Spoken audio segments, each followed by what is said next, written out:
शकुंतला ताईंचं विश्व म्हणजे तिचं कुटुंब आणि ते कुटुंब म्हणजे अगदीच छोटंसं होतं. तिचा मुलगा निखिल, सून पल्लवी आणि आणि तिचं 2 लहानशी नातवंड, एवढंच जणू की काय तिचं सगळं जग असावं. शकुंतला ताईचा नवरा म्हणजे निखिलचे वडील हे निखिल लहान असतानाच देवाघरी गेले होते. त्यामुळे वडिलांचं छत्र हे लवकरच हरपलेलं होतं. त्यामुळे शकुंतला ताईंवर जरा जास्तच जबाबदारी होती. आईची भूमिका तर पार पाडावीच लागत होती, परंतु वडील गेल्यामुळे एका वडिलांची भूमिका देखील त्यांनाच करावी लागत होती. नवरा गेल्यानंतरचं घर सांभाळून आपल्या मुलाचं शिक्षण या सगळ्यांचं टेन्शन मात्र शकुंतला ताईंच्या डोक्यावर नेहमी असायचं. आणि बघता बघता निखिलचे देखील शिक्षण पूर्ण झालं आणि आज गावाजवळच एका पॉवर हाऊसमध्ये त्याला चांगल्या प्रकारची नोकरी मिळाली. नोकरी चांगली मिळाली असल्यामुळे त्याला पगारही चांगला मिळत होता आणि गावातच राहत असल्यामुळे त्याला कसलाही जास्तीचा खर्च देखील येत नव्हता. एक दिवस शकुंतला ताईंनी निखिलला सांगितलं, बाळा निखिल, आता माझं देखील वय झालं आहे, माझं देखील वय वाढत चाललेलं आहे. मला आता सगळं सांभाळणं कठीण होत चाललेलं आहे आणि तसा तू चांगल्या नोकरीला देखील लागलेला आहे. त्यामुळे आपण तुझ्या लग्नाचा विचार करूया. निखिलने देखील आईच्या वयाचा विचार करून लग्न करायला होकार दिला आणि पाहता पाहता निखिलला लग्नासाठी स्थळं पाहण्यास सुरुवात केली. पगार चांगला असल्यामुळे त्याला मुलगीही पटकन मिळाली. निखिलचं लग्न झालं आणि शकुंतला ताईंना सून देखील आली. त्यामुळे आता त्यांच्या खांद्यावरची जबाबदारी सुनेच्या खांद्यावर त्यांनी टाकली आणि त्यांनी सगळ्या जबाबदारीतून काढता पाय घेतला. सून देखील सगळं काही सांभाळत होती आणि बघता बघता निखिलला आणि पल्लवीला जुळे 2 मुलं देखील झाली. आणि आता शकुंतला ताईंचं संपूर्ण जीवन हे त्यांच्या नातवंड, त्यांचं खाणं पिणं, अगदी खेळणं, त्यांचा अभ्यास घेणं या गोष्टी सांगून त्यानंतर झोपवणं यातच सगळा टाईम जाऊ लागला. आणि हळूहळू वय वाढत जाऊ लागलं. मुलं देखील मोठी होऊ लागली, शाळेत जाऊ लागली होती. मुलगा नोकरी करत होता, सून घर सांभाळत होती. परंतु दिवसभर शकुंतला ताईंना एकट्याला असं करमतच नव्हतं. त्यांच्या डोक्यामध्ये नेहमी विचार यायचा, काशीला जावं या किंवा हरिद्वारला, द्वारका पाहावी. आणि आता तशी शेवटचे दिवस आलेले आहेत. नाहीच काही तर बघा कुंभमेळ्याला तरी जाऊन यावं असं त्यांच्या मनात विचार येत होते. हे सगळे विचार सतत डोक्यामध्ये येत होते, परंतु निखिलला बोलावं कसं? त्याचं तर लाईफ खूप पूर्ण बिझी आहे. परंतु शकुंतला ताईंनी एक दिवस निखिलसमोर ही संकल्पना मांडली, बाळा निखिल, मला काशीला द्वारकेला जायचं आहे. मला जाऊ वाटते. आता माझ्यात असे किती दिवस बाकी राहिलेले आहेत. जेवढे दिवस उरलेले आहेत तेवढ्या दिवसात मला 4 धाम करायचं आहे. आणि नाही शक्य झालं तर तू मला कुंभमेळ्याला घेऊन चल. निखिलने सगळं ऐकलं, परंतु आई, अगं मला एवढ्या दिवसांची सुट्टी तर नाही मिळणार ना, पण मी तुझ्यासाठी नक्की प्रयत्न करतो. आणि काही दिवसानंतर निखिल त्याच्या आईकडे आला. आई बघ, मी तुझ्यासाठी काय आणलेलं आहे. आणि त्यांनी आणलेली तिकीटं आईला दाखवली. आईने देखील तिकीटं पाहिली आणि परंतु तिकीट तर 2च होती. आई म्हणाली, बाळा निखिल, तिकीटं तर 2च आहे, मग कोण कोण जाणार आहेत? त्यावेळी निखिल म्हणाला, आई फक्त तू आणि मीच जाणार आहोत. आईने विचार केला, फक्त निखिल आणि मी गेले तर पल्लवी एकटी घरी कशी राहणार आणि तिला नाही नेलं तर तिला वाईट वाटेल. त्यामुळे शकुंतला ताईंनी निखिलला सांगितलं, तू अजून एक तिकीट घेऊन ये, म्हणजे पल्लवी देखील आपल्यासोबत येईल. पल्लवी म्हणाली, आई आम्ही दोघे तर नेहमीच कुठे ना कुठे बाहेर जात असतो, त्यामुळे तुम्ही माझा नका विचार करू, तुम्ही दोघे या जाऊ. पण आईने विचार केला, पल्लवी जरी मोठे तिचं मन असलं आणि मोठं मन करून जरी बोलत असली तरी तिला न्यायला पाहिजे आपल्यासोबत.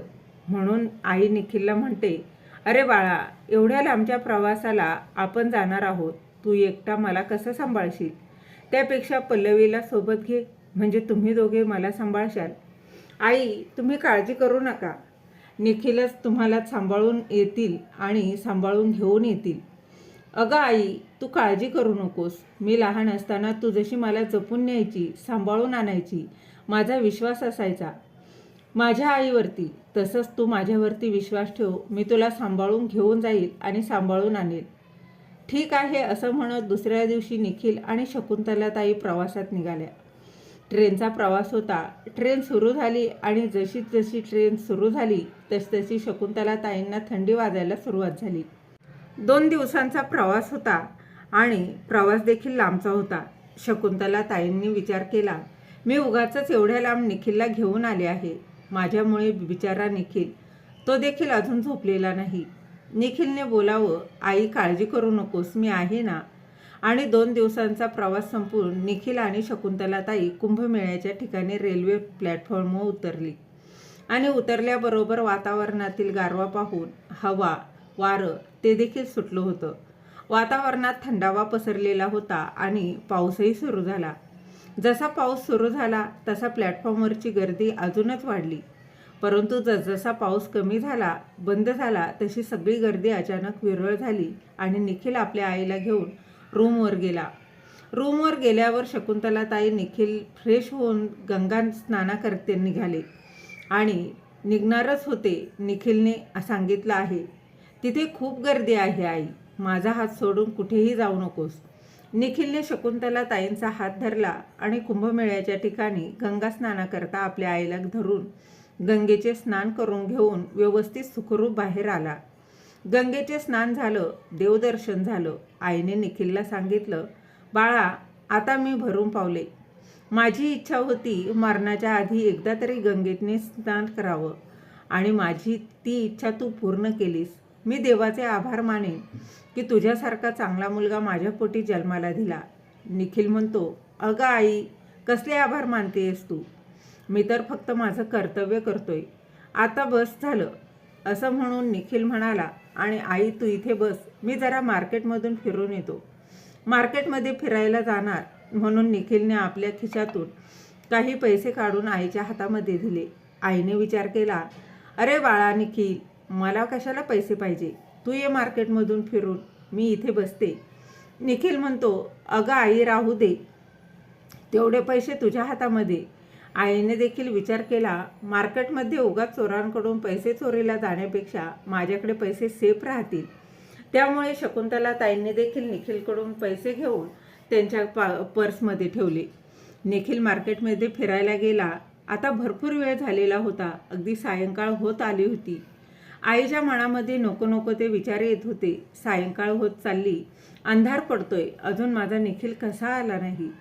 तेवढ्यातच कानावरती एक बातमी आली आणि पालखी निघाली असताना एका हत्तीचा तोल जाऊन त्याच्या पायाखाली अनेक भाविक भक्त चिरडली गेली.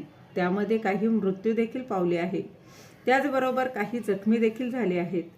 तर शकुंतलाताईंना आता भरभरूनच खूपच टेन्शन येऊ लागलं आणि माझा निखिल रात्र झाली तरी अजून कसा नाही आला.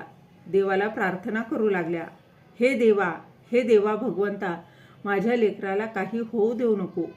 तो जिथे कुठे असेल तिथे त्याला सुखरूप ठेव. परंतु मनामध्ये भीती खूप होती आणि म्हणून प्रत्येक ठिकाणी जाऊन त्या निखिलचं नाव अनाउन्समेंट करत होत्या. न राहून त्यांना एका पोलिसांची भेट झाली आणि घडलेली घटना सगळी पोलिसांना सांगितली. ते पोलीस देखील त्या म्हाताऱ्या आईची मदत करू लागले. जिथे ते जखमी झालेले पेशंट होते त्या हॉस्पिटलला घेऊन शकुंतलाताईंना पोलीस घेऊन गेले. परंतु सगळ्या जखमींमध्ये, सगळ्या पेशंटमध्ये निखिल हा कुठेच नव्हता आणि मृत व्यक्तींच्या फोटोंमध्ये देखील कुठेच नव्हता. आईला आता बरं वाटलं. माझा मुलगा सुखरूप आहे, देवा त्याची काळजी घे. आता 2 दिवस झाले होते आणि निखिल काही शोधतच नव्हता. तो काही केल्यास सापडत नव्हता. पोलिसांना देखील वाईट वाटत होतं. पोलिसांनी सांगितलं, आई तुम्ही तुमच्या घरचा फोन नंबर द्या, तुमचा फोन नंबर आम्हाला द्या, आम्ही तुम्हाला तुमच्या घराशी संपर्क साधून देतो. परंतु एवढ्या सगळ्या गडबडीमध्ये घरचा नंबर देखील लक्षात राहिलेला नव्हता. शकुंतलाताईंनी सांगावं, घरी तर माझी सून एकटीच आहे, ती एवढ्या लांब मला घेण्यासाठी नाही येणार आणि तिला कोणत्या तोंडाने सांगू की निखिल सापडत नाही आहे. शकुंतलाताई तिथेच पोलीस स्टेशनला रडत बसल्या आणि तेवढ्यातच रडणाऱ्या शकुंतलाताईवर एका व्यक्तीची नजर पडली. त्या व्यक्तीने पोलिसांना विचारलं, मी या आईंना त्यांच्या घरी सोडू